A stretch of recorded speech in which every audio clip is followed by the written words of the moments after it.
Good morning, students. Students, welcome back in your SS class, class 8. And we have discussing that weavers, iron smelters and factory owners. Chapter 6 जो हमारा history का था, इसका नाम था weavers, iron smelters and factory owners. उनके बारे में हम डिस्कस कर रहे हैं. Now, students, हम इससे पहले जो दो वीडियो डिस्कस कर चुके हैं, उन दो वीडियो के अंदर हमने इंडियन टेक्सटाइल के बारे में बात की. वहां पर हमने डिस्कस किया कि किस प्रकार से एक समय ऐसा था कि वर्ल्ड के जो मार्केट थी, चाहे वो यूरोपियन मार्केट करे या एशियन मार्केट करे, हम किसी भी एरिया की बात करें, हमारा जो इंडियन टेक्सटाइल था वो अपनी हाइट पे था. मीन्स उसकी डिमांड हर जगह पर थी. ये हमने डिस्कस किया. उसके बाद ब्रिटिश गवर्नमेंट हमारे इंडिया में आया. उसने क्या किया, उसने विभिन्न प्रकार की पॉलिसीज इंप्लीमेंट की और उन पॉलिसीज की वजह से प्रॉब्लम क्या क्रिएट हो गई कि हमारी जो वो टेक्सटाइल इंडस्ट्री थी वो धीरे धीरे डिक्लाइन होने लगी. सिचुएशन ऐसी क्रिएट हो गई कि बहुत सारे व्यक्तियों को अपने वो जो टेक्सटाइल मिल्स थे या टेक्सटाइल जो इंडस्ट्री थी वो बंद करनी पड़ी और उनको अदर अल्टरनेटिव्स जो थे वो ढूंढने पड़े अपने जॉब के लिए. ठीक है, ये सिचुएशन हुआ. बट उसका मतलब ये नहीं था कि हमारी जो टेक्सटाइल इंडस्ट्री थी वो टोटली खत्म हो गई. कुछ ऐसी पर्टिकुलर थिंग्स थी जिनके लिए हमारे इंडियन टेक्सटाइल की रिक्वायरमेंट थी. जैसे कि साड़ी के ऊपर बॉर्डर बनाना या विभिन्न प्रकार के जो फ्लारी डिजाइन करना, ये सब ऐसी चीजें थी जो कि हाथ से ही की जा सकती थी और ये हैंडलूम के माध्यम से की जा सकती थी. तो केवल ये चीजें जो थी वो हमारी जो इंडियन मार्केट या दूसरी मार्केट की बात करें वहां पर चलती थी. बट बाकी जो मार्केट है, चाहे वो इंडियन मार्केट है या हम वर्ल्ड की अदर पार्ट की मार्केट की बात करते हैं, हर जगह पर हमारे जो इंडियन प्रोडक्ट थे वो धीरे धीरे उनकी डिमांड कम होने लगी. रीजन आपको मैंने लास्ट वीडियो में डिस्कस किया ही था कि जो ब्रिटेन था, ब्रिटेन के अंदर इंडस्ट्रियल रेवोल्यूशन सबसे पहले आती है. प्रोडक्ट जो है वो इंडस्ट्री से बनने लगा, मशीनों से बनने लगा. कम समय में कम अमाउंट पर अधिक ऑप्शंस हमारे सामने क्रिएट हो गए थे. तो जो पीपल थे they always prefer to buy all those machine made things. तो यही कारण था कि हमारी जो इंडस्ट्रीज थी या हमारे जो प्रोडक्ट थे उनकी डिमांड डिक्लाइन हो गई और हमारी इंडस्ट्री बंद हो गई. ठीक है, नाउ अब हम डिस्कस करेंगे आयरन एंड स्टील इंडस्ट्री के बारे में. ठीक है, हम यहाँ पर आयरन स्टील इंडस्ट्री के बारे में सेकंड जो इंडस्ट्री जो हमने चैप्टर के इनिशियल स्टेज में पढ़ी थी, ये हम यहाँ पर नॉर्मली दो इंडस्ट्री के बारे में बात करेंगे.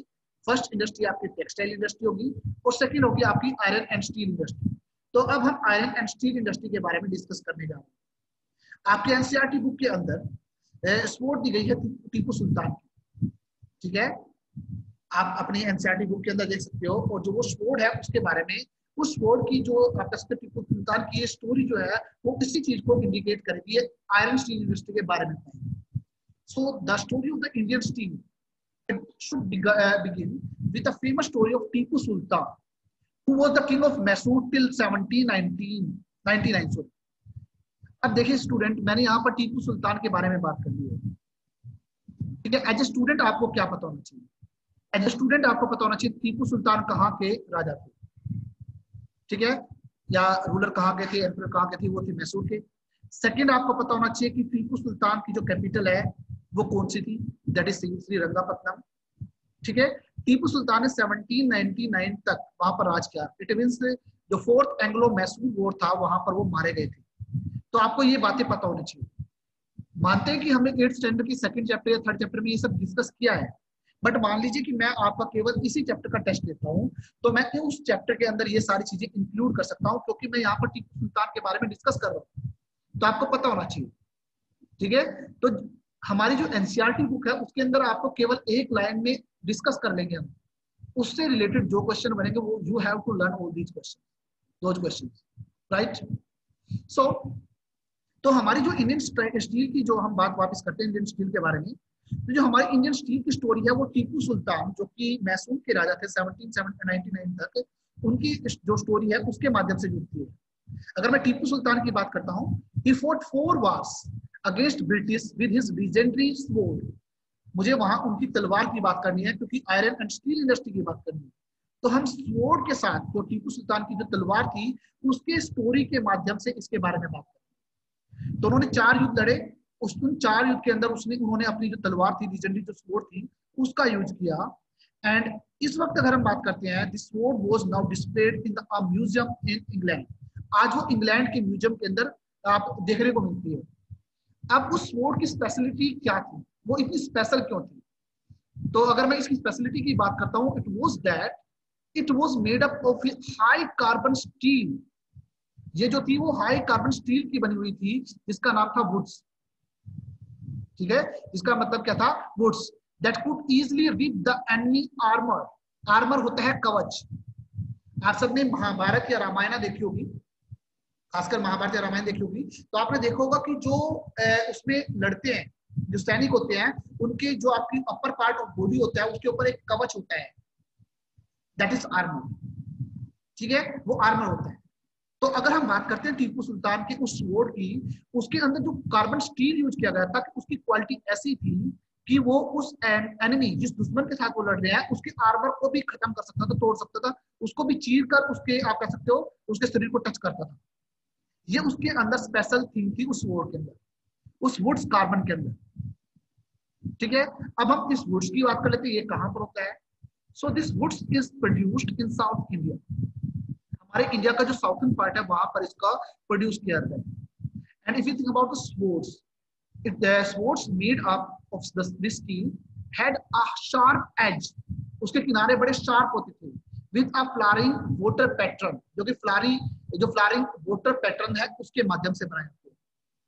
And this pattern was due to the very small carbon crystal embedded in the iron, और उस आयरन के अंदर छोटे छोटे जो कार्बन के क्रिस्टल है वो ऐड कर दिए जाते हैं, जोड़ दिए जाते हैं। तो उसकी जो धार होती है, जिसे हम कहते हैं, उसके एज जो होते हैं, वो इतने आपस में तेज होते हैं कि वो एक एनिमी के कवच को तोड़कर, रिप करके उस इंसान के शरीर को टच करेंगे, उस इंसान के को घायल कर देंगे। ये उस जो टीपू सुल्तान की जो स्वॉर्ड थी, वो स्वॉर्ड इस कार्बन या कह सकते हो इस स्टील की बनी हुई थी, और ये इस स्टील की स्पेशल क्वालिटी थी। ठीक है, तो जब हम इंडियन स्टील के बारे में बात करेंगे, तो इंडियन स्टील की जो स्टोरी है, वो आप टीपू सुल्तान की जो स्टोरी है, तलवार की जो कहानी है, उस कहानी से हम शुरुआत करेंगे। ठीक है, टीपू सुल्तान की जो स्वॉर्ड थी, इस वक्त वो कहां पर है? इंग्लैंड के म्यूजियम के अंदर है। ठीक है, वो स्वॉर्ड किसकी बनी थी? वो बनी थी वुड्स स्टील की, या उस कार्बन स्टील का नाम था वुड्स, जो कि साउथ इंडिया के अंदर मोस्टली प्रोड्यूस किया जाता था। और उसकी स्पेशल क्वालिटी क्या थी? वो चाहे वो इतनी तेज धार होती थी, उसके अंदर हम कार्बन के ऐसे कंटेंट जोड़ दिया करते थे, उसके एज इतने किनारे जिसे हम कहते हैं, एज इतने शार्प होते थे कि वो किसी भी एनिमी के, आप कह सकते हो, आर्मर या कवच को चीर कर उस इंसान को घायल कर सकते हैं, इतनी उसके अंदर शक्ति होती है। ठीक है, फ्रांसिस बेकन, अब वो इसके बारे में एक स्पीच देते हैं, इसके बारे में बताते हैं। Would steel, it was produced in many hundreds of smelting furnaces in Mysore. अगर मैं वुड स्टील की बात करता हूँ, तो मैसूर के अंदर सैकड़ों, आप कह सकते, फर्नेस थी, जहां पर इन तलवारों को बनाया जाता था। स्टील से इन तलवारों को प्रोड्यूस किया था, या स्टील को प्रोड्यूस किया था। ठीक है, ये फ्रांसिस बेकन जो है, उन्होंने अपनी स्पीच के माध्यम से उसके अंदर बताया। उनके अनुसार वो क्या करते थे? आयरन, उसके अंदर चारकोल, और जो उसके अंदर कुछ क्ले जो मटेरियल थे, उन सबको ऐड करके, और उन्हें क्ले की जो पोट है उनके अंदर रखते थे। उसके बाद उसके टेम्परेचर को इंक्रीज किया जाता था। उसके बाद उस टेम्परेचर को इंक्रीज करने के बाद उनको स्टील इनगट्स, स्टील की जो सिलिया थी, उनको प्रिपेयर किया जाता था, और वो स्टील की जो प्रोडक्ट थे उनका यूज किया जाता था स्वॉर्ड बनाने के लिए। ठीक है, और ये केवल हमारे साउथ इंडिया में ही नहीं, बल्कि जो वेस्टर्न और सेंट्रल एशिया है, वहां पर भी इसको प्रोड्यूस किया जाता है। क्लियर है? अगर मैं इससे टीपू सुल्तान की तलवार की बात करता हूँ, ये तलवार जो है वुड्स, जो आप कह सकते हो, जो वुड्स था उससे बनी थी। जो वुड्स, स्टूडेंट्स, अगर मैं बात करता हूँ, तो ये क्या बनी थी? ये जो वुड स्टील थी उसकी बनी हुई थी। अब इसके अंदर हमने क्या किया? इसके अंदर चारकोल, एक जो क्ले पोट था, उसके अंदर हमने क्या किया? चारकोल और आयरन को मिक्स करके रख दिया, टेम्परेचर को इंक्रीज कर दिया।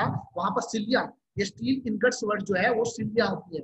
Smelters produce steel ingots, steel की सिलिया, उनको बनाते थे, और उसका यूज किया जाता था स्वॉर्ड बनाने के लिए, जो कि हमारे इंडिया, वेस्ट और सेंट्रल एशिया, इनके अंदर बनते थे।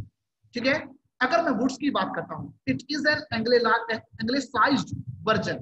एंग्लिसाइज का मतलब होता है अंग्रेजी के अंदर इसको क्या बोला जाता है, ये वुड्स जो है वो अंग्रेजी का वर्णन है, जबकि इसको कन्नड़ में उक्कू, तेलुगु के अंदर हुक्कू और तमिल के अंदर उरुक्कू इन वर्ड से लिया गया है, और जिसका मतलब होता है स्टील।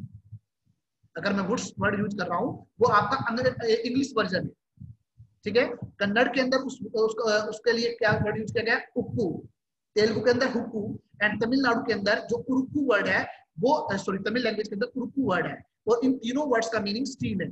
नाउ स्टूडेंट, आपके पास यहाँ पर क्वेश्चन क्रिएट हो सकते हैं कि जो वुड्स वर्ड है it is anglicised version of the Kannada word dash, और वो कन्नड़ डैश वर्ड क्या है, दैट इज उक्कू। तेलुगु दिख गया तो हुक्कू, और तमिलनाडु जो वर्ड है उरुक्कू। या आपके पास ऐसे क्वेश्चन आ सकते हैं कि woods is an anglicised version of Kannada word उक्कू, तेलुगु हुक्कू, तमिल वर्ड उरुक्कू व्हिच मीन डैश, फिर आपको उसका आंसर लिखना है स्टील, ठीक है। तो आपको पता चल गया कि ये वुड्स कैसे तैयार होते हैं। Okay, now many European scientists they were fascinated with the Indian steel woods. बहुत सारे जो यूरोपियन साइंटिस्ट थे वो इसके प्रति आकर्षित हुए।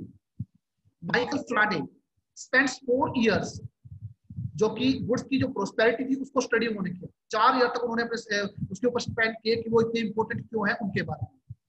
But soon the process of making would steel decline, और धीरे धीरे जो वुड स्टील की जो फेमस थी या प्रोसेस थी वो डिक्लाइन होने लगी। उसके रीजन क्या थे?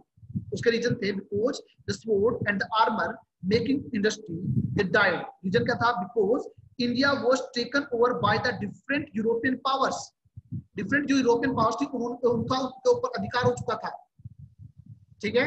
और उनके जो स्टील थे वो हमारे इंडिया में आने लगे, क्योंकि उनका स्टील किससे बनता था? उनका स्टील बनता था मशीनों से, ठीक है, वो उसका यूज करने लगे। बट अगर मैं this iron and steel from England displayed the iron and steel produced by the craftsmen of India. अब इंडिया के जो क्राफ्टमैन थे वो क्या करने लगे? इंग्लैंड के अंदर जो स्टील वगैरह जो थे वो उन सब चीजों का यूज करने लगे, उन सबको डिस्प्ले करने लगे, उन सब चीजों से वो चीजें बनाने लगे। तो this is the you can say iron steel industry की जो थोड़ा सा स्टोरी थी वो किस प्रकार से टीपू सुल्तान की स्वॉर्ड से जुड़ती है, वो इस प्रकार से थी। वो कैसे बनाई जाती है, ये वुड्स क्या है, इन सब चीजों के बारे में क्लियर है। Okay, Now, abundant finances in villages.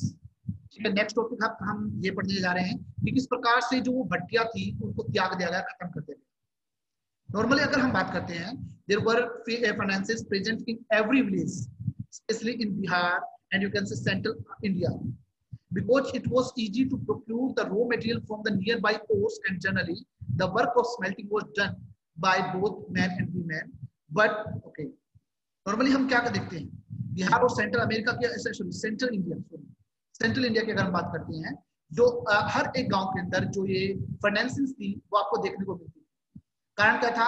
इनके आसपास के एरिया में नॉर्मली ओर उनको मिल जाता, और उस ओर के माध्यम से वो इसको स्मेल्ट करके अपना वो प्रोडक्ट तैयार कर लेते। अभी जो स्मेल्टिंग प्रोसेस थी ये मैन एंड वीमेन इन दोनों के द्वारा की जाती, ठीक है।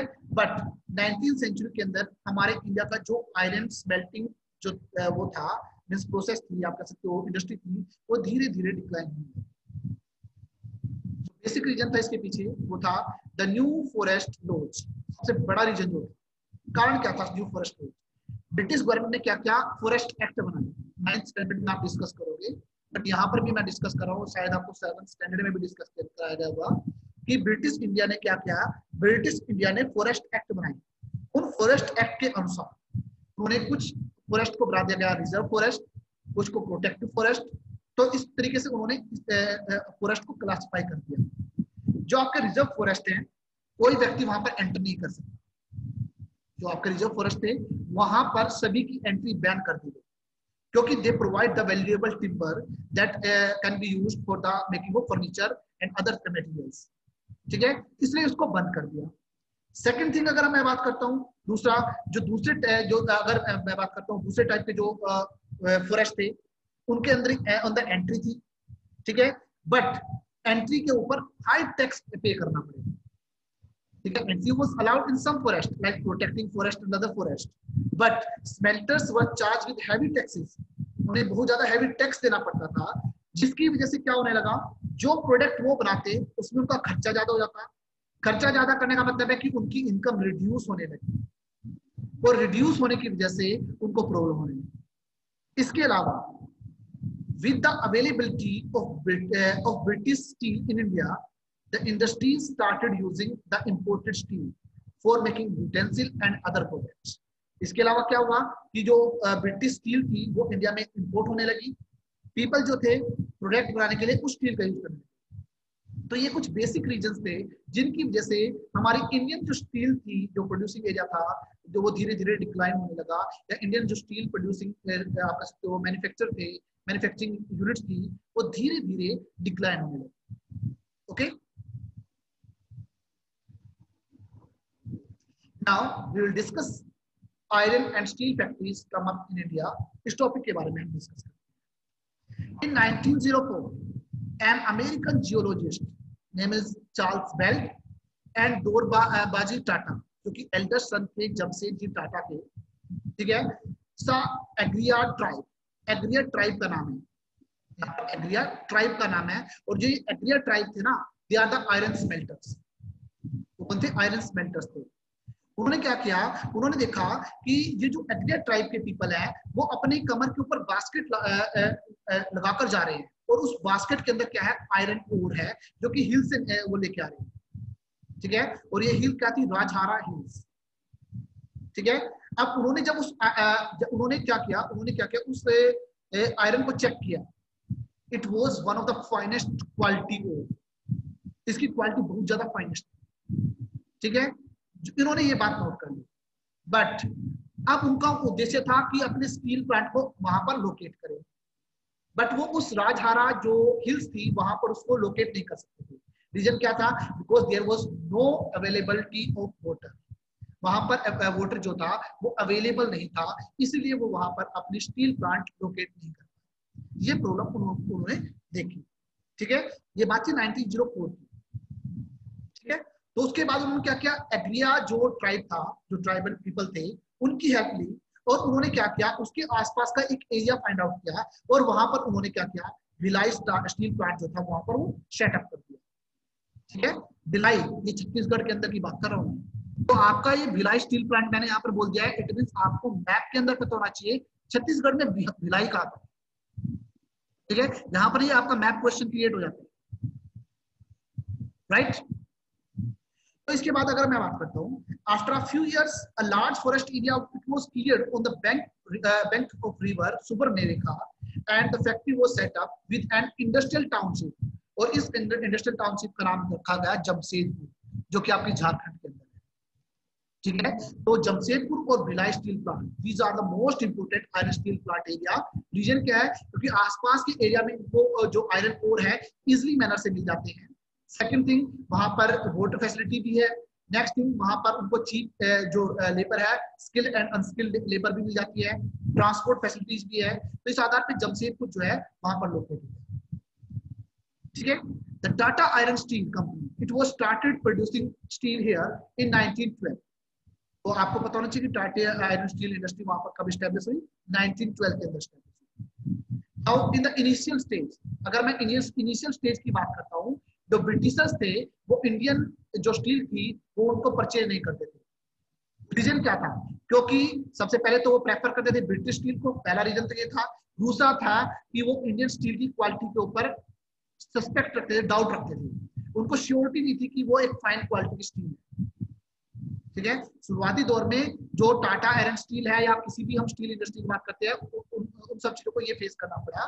But during the first world war, Tata steel जो है, जिसे हम टिस्को नाम दिया गया है, बेटा आपके पास क्वेश्चन आ सकता है कि व्हाट इज टिस्को?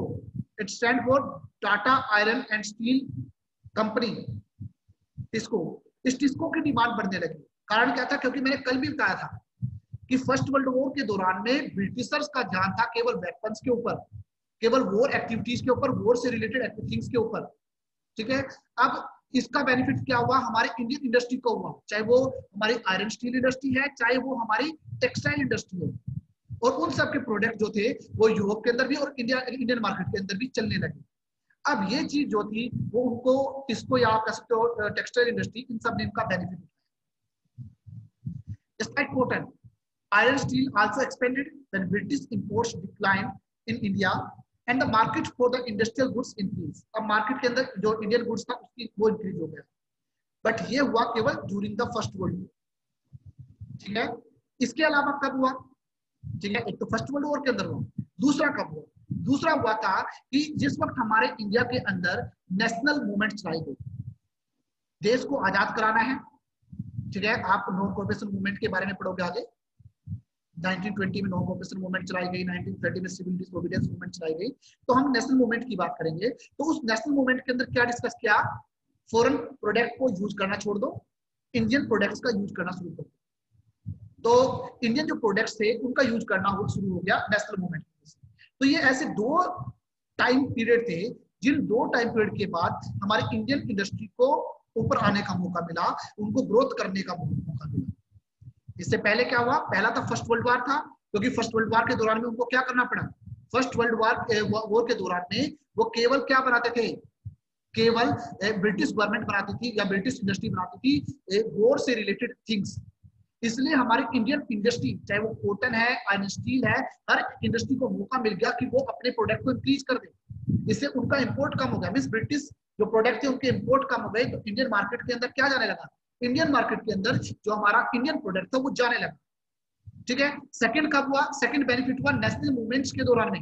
उन मूवमेंट्स के अंदर फॉरेन क्लोथ्स का बाइकआउट, सॉरी फॉरेन प्रोडक्ट का, नॉट क्लोथ्स, फॉरेन प्रोडक्ट्स का बाइकआउट किया गया और इंडियन प्रोडक्ट्स को यूज किया गया। तो ये दो तरीके थे जिनके माध्यम से हमारे जो इंडियन इंडस्ट्रीज थी वो थोड़ा सा ग्रोथ करने लगी। Okay students, now the chapter is over. I hope everything is clear to all of you, ठीक है। If you have any doubt you can ask me.